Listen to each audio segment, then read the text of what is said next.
I'm Dennis Daly.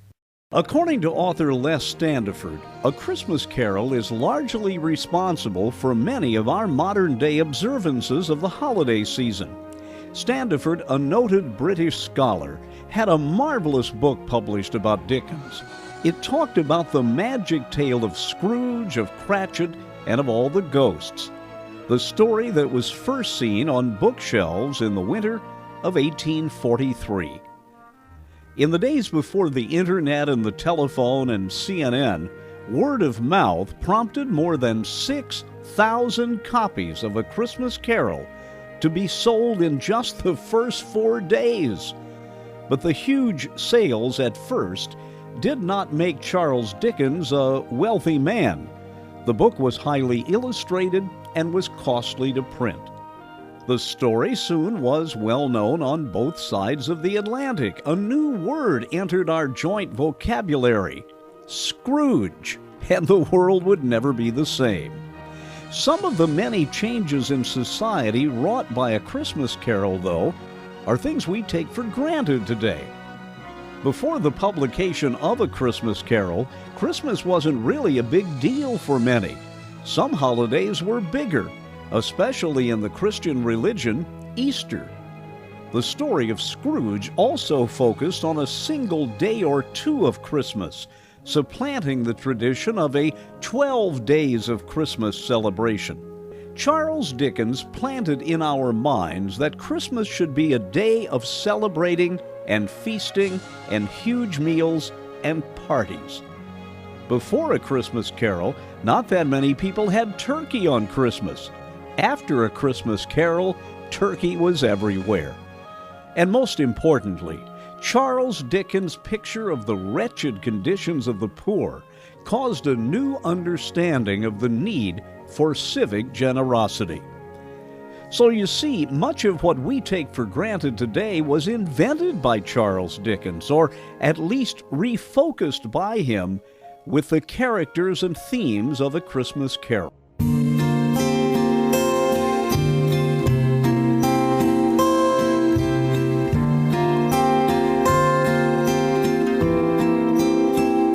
Marley was dead to begin with. There's no doubt whatever about that. The register of his burial was signed by the clergyman, the clerk, the undertaker, and the chief mourner. Scrooge signed it. And Scrooge's name was good upon change for anything he chose to put his hand to. Old Marley was as dead as a doornail. Scrooge knew he was dead? Of course he did. Scrooge and Marley were partners for I don't know how many years. But he was a tight-fisted hand at the grindstone, was Scrooge, a squeezing, wrenching, grasping, scraping, clutching, covetous old sinner. And once upon a time, on all the good days of the year, on Christmas Eve, old Scrooge sat busy in his counting house, a grim, cheerless place if ever there was one. The door of Scrooge's counting house was open so he might keep his eye on his clerk, Bob Cratchit, who in a cold and dismal little cell beyond worked at his ledgers. 26, 27, 28, carry the 2, 29, that's 131, 30, on Christmas Day to save us. 41, 42, 43, carry the 1, tidings of joy, comfort and joy, oh, yes, Mr. Scrooge. Stop that infernal caterwauling! All right. 38, 39, carry the, 35. They're singing those horrible Christmas carols in my front door. All right, go on, get away from my door. Now go somewhere else and bellow your blasted Christmas carols, or I'll give you. It's one of the old customs of Christmas, don't you know? Yes, and I don't want any of your old customs. Take your fellow fools and go away. Christmas, bleh. Yeah, right, sir, and Merry Christmas anyway. Now, you can get that letter from Higgins and Blackthorn, Cratchit, and then I want you to finish posting this ledger, and then you can pop over to Parthingill's and tell Ephraim Parthingill you've come after the 17 shillings and 6 he's owed me since Michaelmas, and tell him I'll have the constable over there if he doesn't pay up at once. Mr. Parthingill's wife is ill, sir. Oh, what do I care about his wife? I want my 17 and 6. Well, I just thought it'd be Christmas, sir. Christmas! Christmas! If you mention that word one more time, Bob Cratchit, I'll... Oh, Merry Christmas, Uncle. Merry Christmas, Bob. Merry Christmas, Mr. Fred. And God save you, Uncle. Oh, bah humbug! Oh, Christmas a humbug, Uncle. Now, I'm sure you don't mean that. I mean just that, exactly that. Merry Christmas!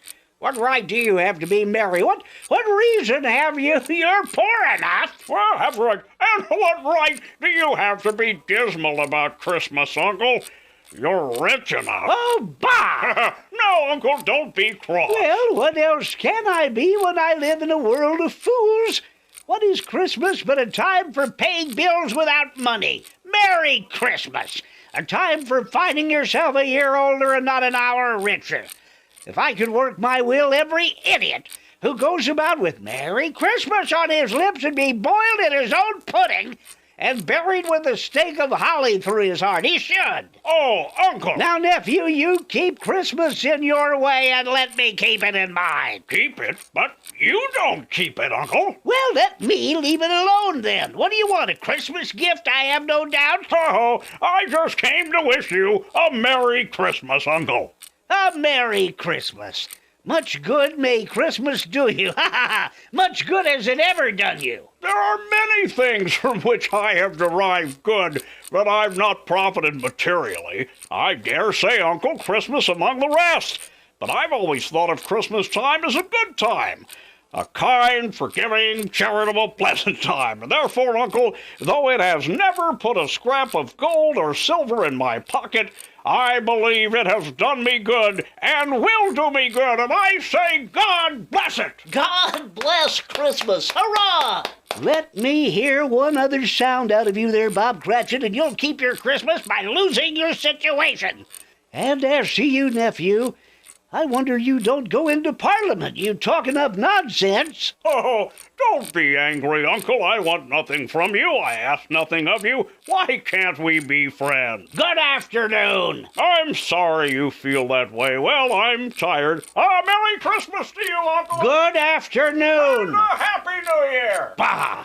Humbug. And a Merry Christmas to you, Bob Cratchit, the Missus, and Tiny Tim. Oh, thank you, Mr. Fred, and same to you. Good day, sir. Good day, Bob. Oh, nonsense. Twaddle, flummery, talking of Christmas. That man doesn't have 2 sixpence to jingle together in his trousers pocket. Bob, come here. What are you doing over there? I'm putting a bit more coal on the fire, Mr. Scrooge. It's getting pretty cold in here, sir. Now put that coal back in the scuttle. A fire. A fire indeed. I can tell you, if you use coal at that rate, you and I will soon be parting company, Bob Cratchit. You understand that? There's many a young fellow who'd like your situation, you know. Oh, I'm sorry, Mr. Scrooge, but my fingers are getting a little stiff with the cold. Then put on your mittens. Yes, sir. There's somebody at the door. Go see who it is. Yes, Mr. Scrooge, I will. Good afternoon, sir. Good afternoon. Is this the firm of Scrooge and Marley? Yes, sir, it is. I'd like to see the head of the firm, if I may. Oh, very good, sir. Bob, what is it? There's a gentleman to see you, Mr. Scrooge. Have I the pleasure of addressing Mr. Scrooge or Mr. Marley? Damn, Marley's been dead. 7 years tonight. I'm Scrooge. Well now, Mr. Scrooge, at this season of the year, it's only fitting that we who are more fortunate should raise a fund to buy the poor some meat and drink and means of warmth. You may not believe it, sir, but many thousands are now in want of common necessities. Yeah, Are there no prisons? Well, there are plenty of prisons, sir. And workhouses? I presume they are in operation too. I wish I could say they are not, but they are, sir. And the treadmill and the poor law, they're in full vigor then. Both very busy, sir. Woohoo! I'm glad to hear that. You know, I was afraid at first there that something had occurred to stop them in their useful course. No, sir, all of these institutions that you mentioned are flourishing, but it's nevertheless true that some additional provisions for the poor and destitute must be made. Yeah.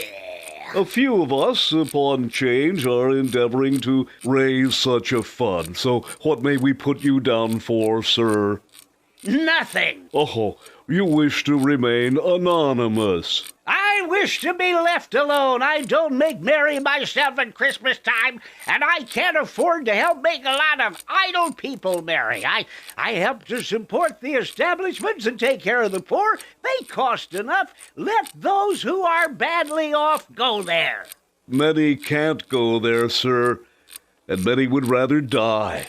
Then my advice to them is to do so. And decrease the surplus population. Besides, I've only got your word for it on all of this. It's the truth, Mr. Scrooge. Well, so be it then. It's not my business. It's enough for a man to understand his own business, not to interfere with other people's. Mine occupies me constantly. Good afternoon, sir. I quite understand, Mr. Scrooge.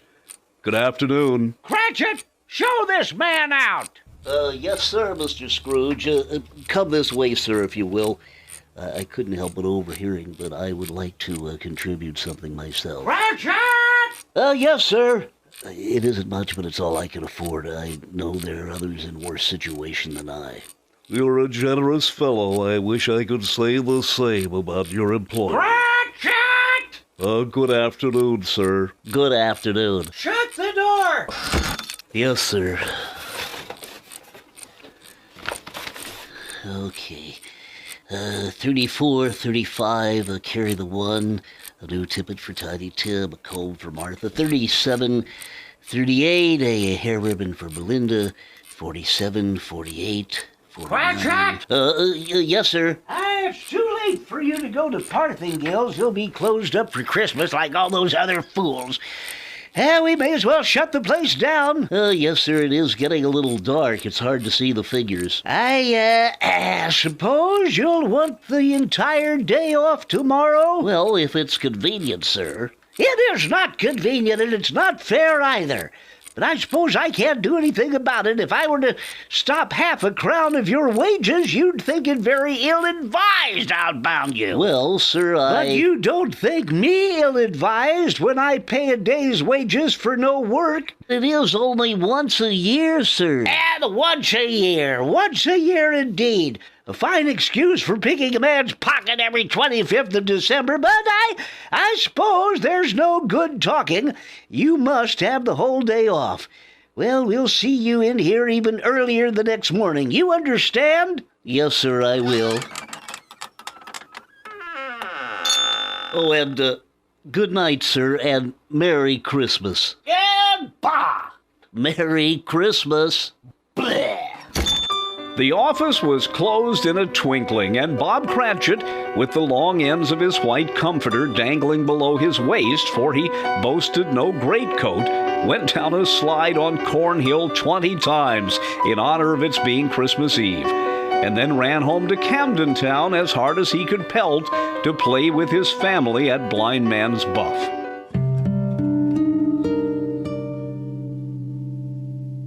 Scrooge, on the other hand, took his melancholy dinner in his usual melancholy tavern. Having read all the newspapers and spent the rest of the evening with his banker's book, went to his dismal house. Darkness is cheap, and Scrooge liked it. The yard was so dark that even Scrooge, who knew its every stone, had to grope with his hands through the fog and frost to find the door. Scrooge walked through his rooms to see that all was right.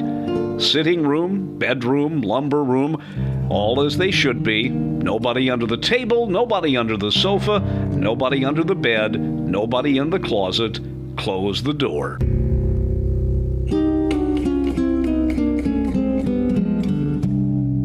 He locked himself in. He double-locked himself in and took off his cravat, put on his dressing gown and slippers and his nightcap, and sat down before the fire to take his gruel.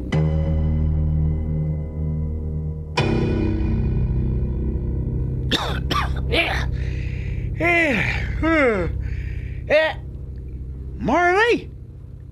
Jacob Marley? I could have sworn I just saw old Jake. Oh, humbug. Marley's been dead these 7 years. It's all humbug. What I need is a good night's soup.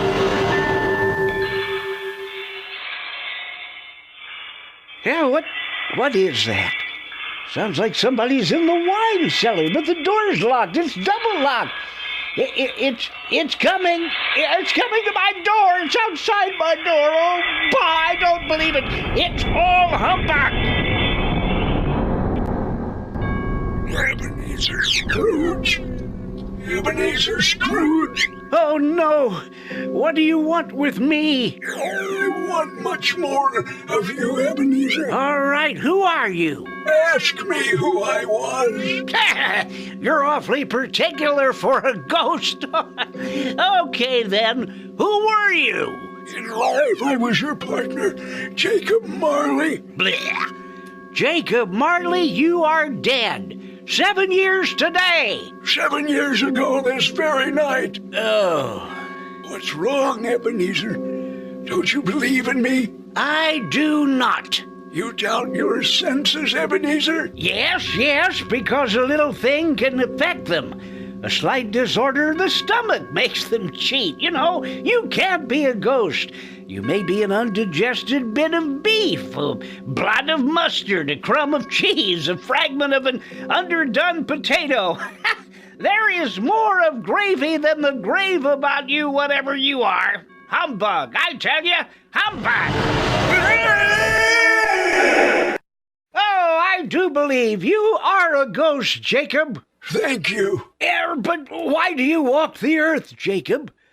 Why have you come to me? If it is required for every man that the spirit within him should walk among his fellow man and travel far and wide to witness what it cannot share, but might have shared on earth and turn to happiness. But Jacob, what about that chain you wear around you? I wear the chain I forged in life.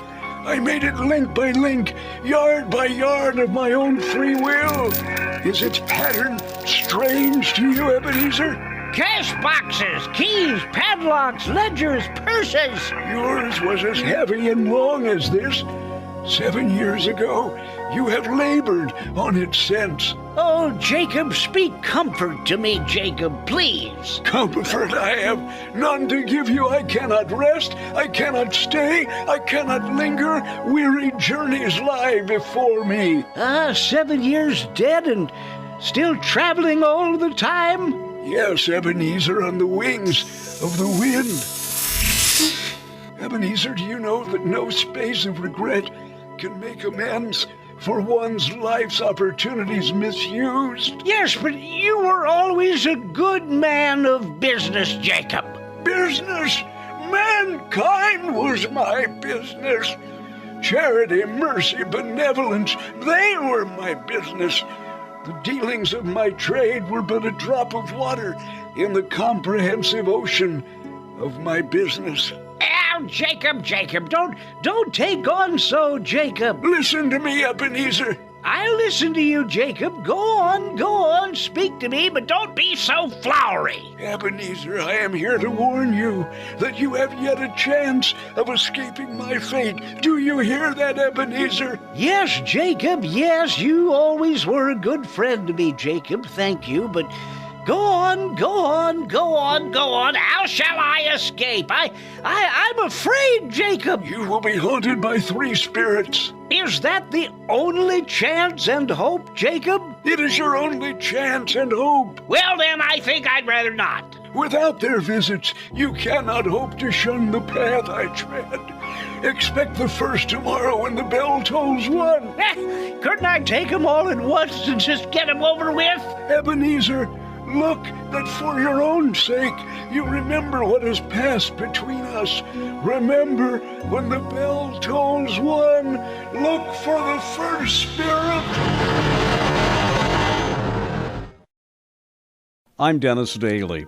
You've just heard the first half of my personal version of A Christmas Carol, the story written by Charles Dickens, the author who gave us that story before the American Civil War, a story that revolutionized the way we celebrate Christmas.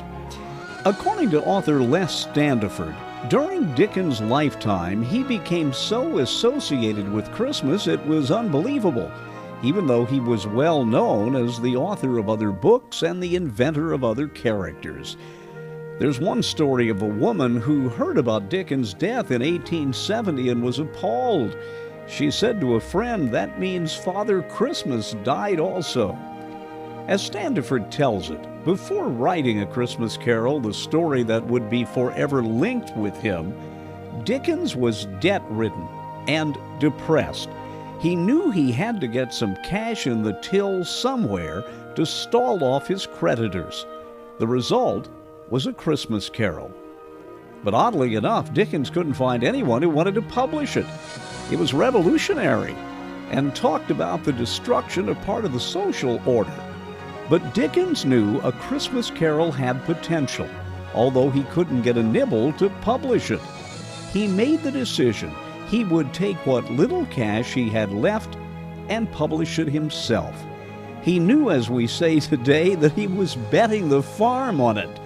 He also knew that if A Christmas Carol were a flop, he would go down with it. But the book immediately caused a sensation. Many said it breathed new life into a holiday that had gotten tired, undermined by lingering Puritanism and the cold modern age of the Industrial Revolution.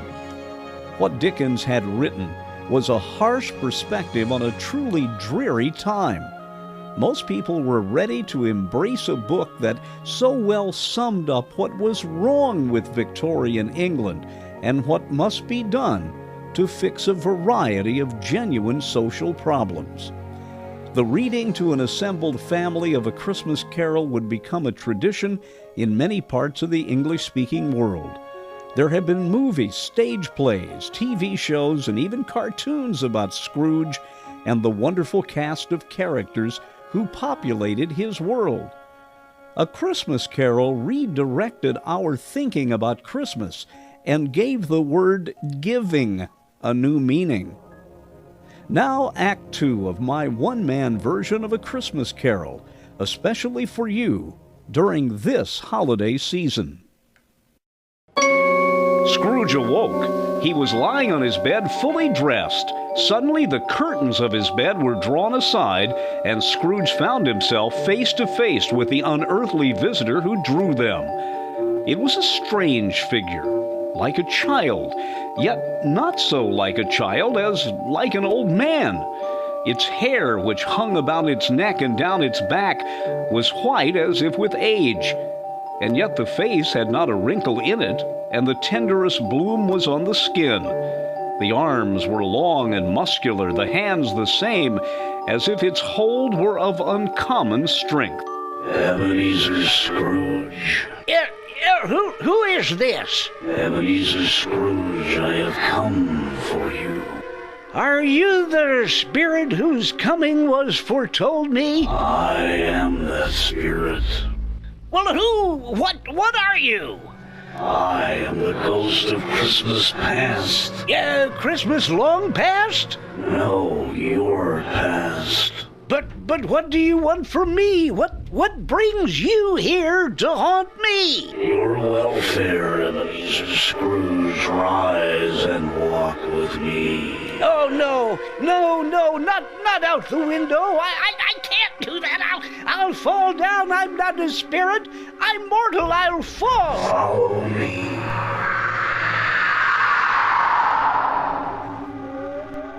And Scrooge followed, as the spirit led him up, and farther back in time. Spirit, where are we? It's snowing. What's become of the city? Where have we gone? These are the shadows of the things that have been. Do you recognize this countryside? Oh, I know every inch of it, every rock, every tree. And that bleak building over there. Oh, that building. I was a boy there. I went to school in that horrible place. Do you recollect that path? I could walk it blindfolded. Strange. You should have forgotten it so many years. Let us go closer. Look through the window, Scrooge, in a barren room. I see a boy. A solitary child, neglected by his family, alone. I see, I know that boy. Your lip is trembling, Scrooge. And what is that on your cheek?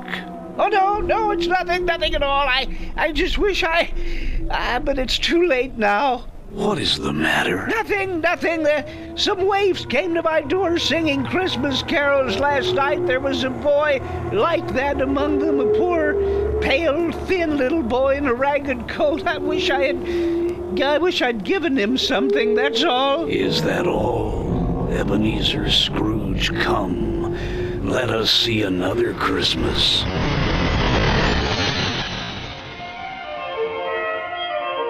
Do you know this place, Ebenezer Scrooge? Do I know it? It's the old counting house where I was apprenticed. Oh, that's my old master, bless his heart, old Fezziwig. He's alive, hosting one of his old Christmas parties.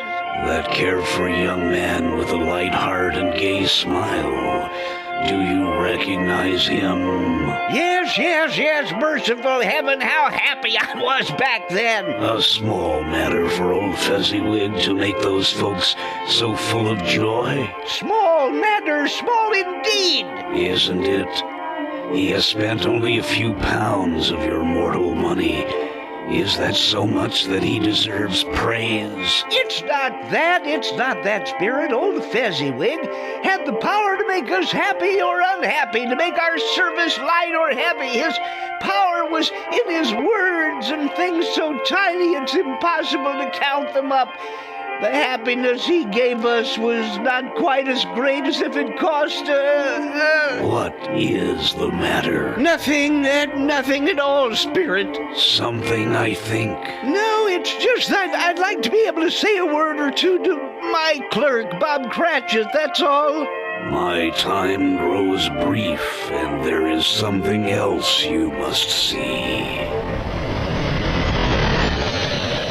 And the Spirit again carries Scrooge away to another time and another place. Scrooge looks down, seeing himself with a young girl at his side, but there are tears in her eyes. He watches as she breaks off her engagement with him, claiming that Scrooge's spirit has become altered because of his increasing love of money. No, Spirit, take me back. I can't bear any more.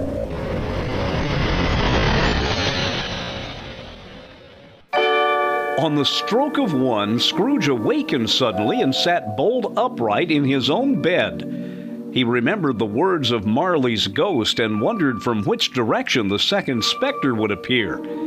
And at that moment, nothing between a baby and a rhinoceros would have astonished him very much. Now, being prepared for almost anything, he was not by any means prepared for nothing. And consequently, when no shape appeared, he was taken with a violent fit of trembling.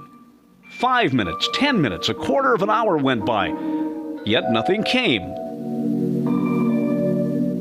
Then as he sat in his bed, he became aware gradually of a great blaze of ruddy light which seemed to shine upon him from the adjoining room. He got up softly and shuffled in his slippers to the room.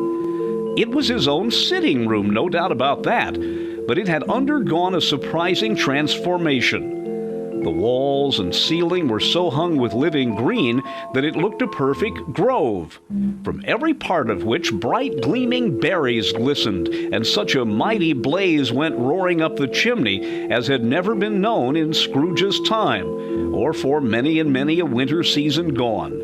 Heaped up on the floor to form a kind of throne were turkeys, geese, game, poultry, great joints of meat, long wreaths of sausages, mince pies, plum puddings, barrels of oysters, red-hot chestnuts, and seething bowls of punch that made the chamber dim with their delicious steam. In easy state upon this couch there sat a jolly giant, glorious to see, who bore a glowing torch, in shape not unlike Plenty's horn, and held it up, high up, to shed its light on Scrooge as he came peeping round the door. Come in, Ebenezer Scrooge, and know me better, man. Yeah, who are you? I am the ghost of Christmas present. Look upon me. You've never seen the likes of me before. You're different from the other spirit. You're tall. You're almost a giant. You carry a great torch. Its light pours into the homes of rich and poor alike. Spirit, take me where you will. Last time I went against my will, and I learned a lesson which is working now. If you have anything to teach me, let me profit by it. Touch my robe, Ebenezer Scrooge. Touch my robe. Spirit, what is that below us? A humble dwelling on a humble street. It is a humble place. Yet there is happiness here. And through the window I can see a family. This is the family of your clerk, Bob Cratchit. His wife in twice-turned gown, but rich in ribbons, laying the table for Christmas dinner. Come down with me. Oh, Spirit, how happy they seem. And there's Bob Cratchit just coming in the door. Bob, welcome home. And how did Tiny Tim like church? Oh, dear, he was as good as gold, just as ever. And Mother, they sang all kinds of nice songs. I hope people saw me. Saw you, Tiny Tim, and why? Well, don't you see, because I'm lame. If they saw my crutch, it might be pleasant for them to remember on Christmas who it was who made the lame beggars walk and the blind men see. Oh, God bless you, my son. Tell me, Spirit, will Tiny Tim live? I see a vacant seat in the poor chimney corner and a crutch without an owner, carefully preserved.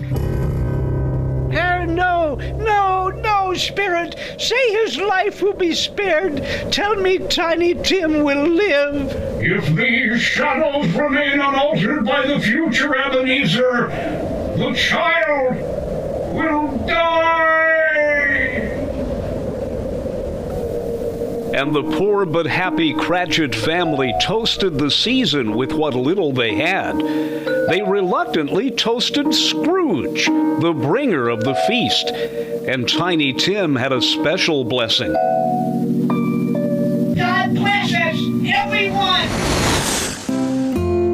There was nothing of high mark in all of this. They were not a handsome family, those Cratchits. They were not well-dressed. Their shoes were far from being waterproof. Their clothes were scanty and had known, very likely, the insides of a pawnbroker's. But they were happy, grateful, pleased with one another, contented with the time. When at last they faded, Scrooge had his eye upon them, and especially on Tiny Tim, until the last.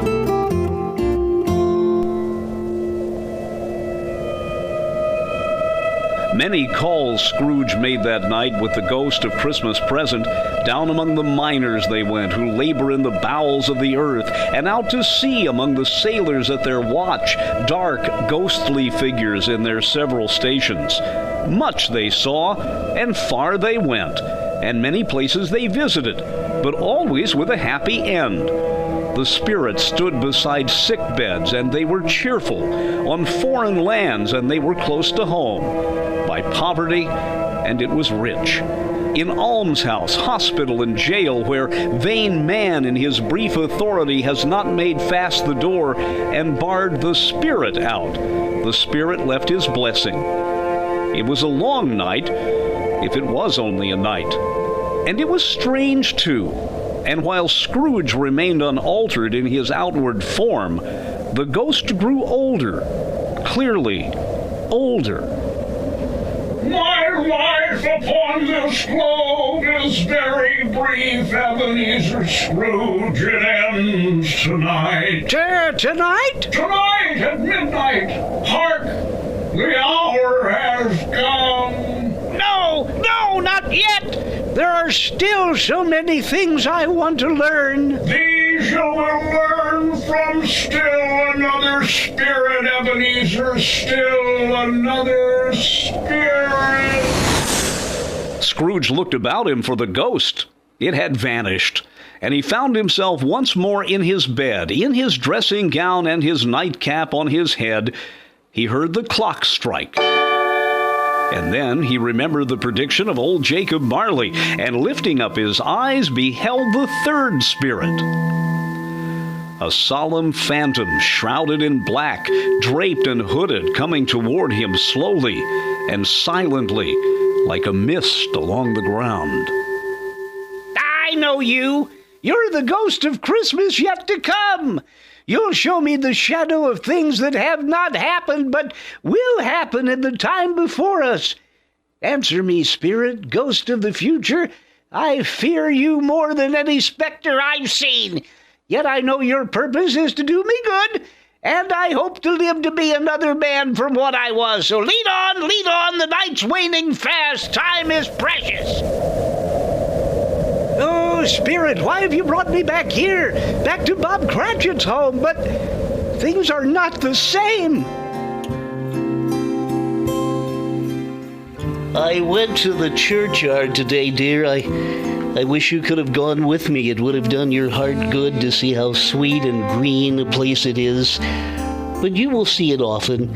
I promised Tiny Tim we would walk there on Sunday. I'm trying to understand it too, my dear. My son, my little son, Tiny Tim, I loved him so. Spirit, that's cruel. It's cruel. Can you give me one ray of hope that I can change all of this, that Tiny Tim will live? Oh, Spirit, where are you taking me now?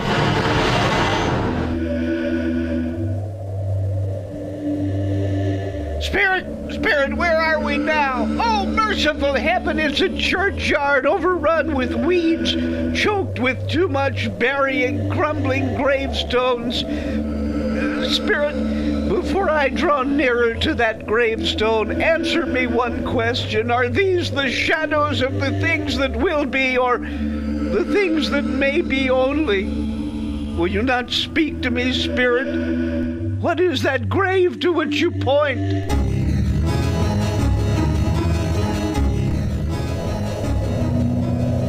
Oh, now I see it. There's writing on that stone. The name on the gravestone is Ebenezer Scrooge. Ebenezer Scrooge. Oh, no, Spirit, hear me. I am not the man I was. Why show me this if I am past all hope? Tell me I can change these dreadful shadows you've shown me by an altered life. I will honor Christmas in my heart. I'll keep it all year. I'll live in the past, the present, and the future. I will not shut out the lessons that they teach. Tell me, Spirit, oh, go on, tell me I can sponge away the writing on that stone. Spirit, I beg you, Spirit. Oh, Spirit, I promise on my knees. I promise. Why, what's this? It's my own drapes. I'm home. I'm in my own bed. Let me go to the window. Oh, the sun is shining. It's clear. It's bright. No fog. What a beautiful day. It's glorious. Hey, boy. Yes, sir? Say, what is today? Today? Well, it's Christmas Day. Christmas Day, then I haven't missed it. The spirits have done it all in one night. Heaven be praised. Listen, my lad, you know where the poulterer is in the next street? Yes, sir. Oh, what an intelligent boy, remarkable boy. Tell me, do you know if they've sold that prize turkey hanging in the window? The one as big as me? It's hanging there still. Wonderful. Then go down, tell them to send it to Bob Cratchit on Broad Street. Tell them not to say who paid for it. Now go along, hurry, hurry, hurry. Here. Wait a minute. Here's $50 for your trouble. Oh, Merry Christmas, everybody. Oh, I'm as light as a feather. I'm happy as an angel. I'm merry as a schoolboy. Merry Christmas. Merry Christmas, everybody. Happy New Year. Oh!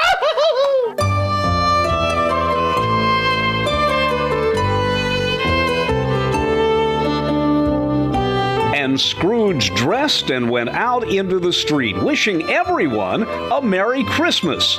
Then he ran into the man who had come to his office asking for money and quietly took him aside. Sir, over here, please. I'd like to make a little contribution here for Christmas. And do me a favor, don't say anything about it, please. And then come by and see me again.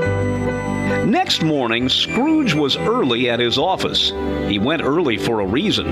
If he could only be there first and catch Bob Cratchit coming late, that was the thing he'd set his heart upon. And he did it. Yes, he did. The clock struck 9, no Bob. 1:15, no Bob. Scrooge sat with the door wide open so that he might see him come in. At last he came. His hat was off before he opened the door, his comforter too. He was on his stool in a jiffy, driving away with his pen as if he were trying to overtake 9 o'clock. 15 and 21, 6, carry the 1, 24, carry the 2, 35. Hey, Cratchit! Yes, sir. Step this way, Cratchit, if you please. Yes, sir. Yes, Mr. Scrooge. Yes, sir. Say, Cratchit, what do you mean by coming in this time of day? Well, I'm very sorry, sir. I'm behind my time. Yes, you are. I think you are. Well, it's only once a year, Mr. Cratchit. It shall not be repeated. I was making rather merry yesterday, sir. Well, I'll tell you, my friend, I will not stand for this sort of thing, and therefore, Bob Cratchit, I'm going to raise your salary. Mr. Scrooge, are you yourself, sir? No, thank heaven I'm not quite myself. Merry Christmas, Bob. Merry Christmas, my good fellow, and a merrier Christmas than I've given you in many a year. I'll raise your salary, and we'll see what we can do for Tiny Tim and the rest of your family. We'll discuss it this afternoon over a bowl of smoking bishop.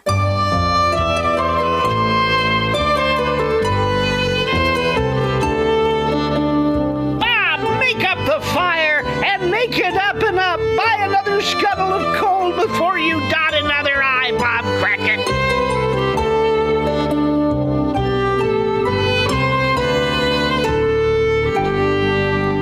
Scrooge was better than his word. He did it all and infinitely more. To Tiny Tim, who did not die, he was a second father. He became as good a friend, as good a master, as good a man as the good old city knew, or any good old city, town, or borough in the good old world. Some people laughed to see the alteration in him, but he let them laugh and little heeded them. His own heart laughed. That was quite enough for him. He had no further intercourse with spirits, but lived upon the total abstinence principle even afterwards. And it was always said of him that he knew how to keep Christmas well, if any man alive possessed the knowledge. And may that truly be said of us, of all of us. And so, as Tiny Tim observed, God bless us, everyone! I hope you enjoyed that. I had a lot of fun doing it. Someone asked me the other day how I came up with the idea of doing a one-man Christmas carol. Well, if you're like me, you experiment with voices a lot. And I started talking like this, kind of an old man. And I said to myself, mankind was my business. which is Marley's line. Then it occurred to me there was no way I could use it unless I did the entire Christmas carol. Merry Christmas to you and yours.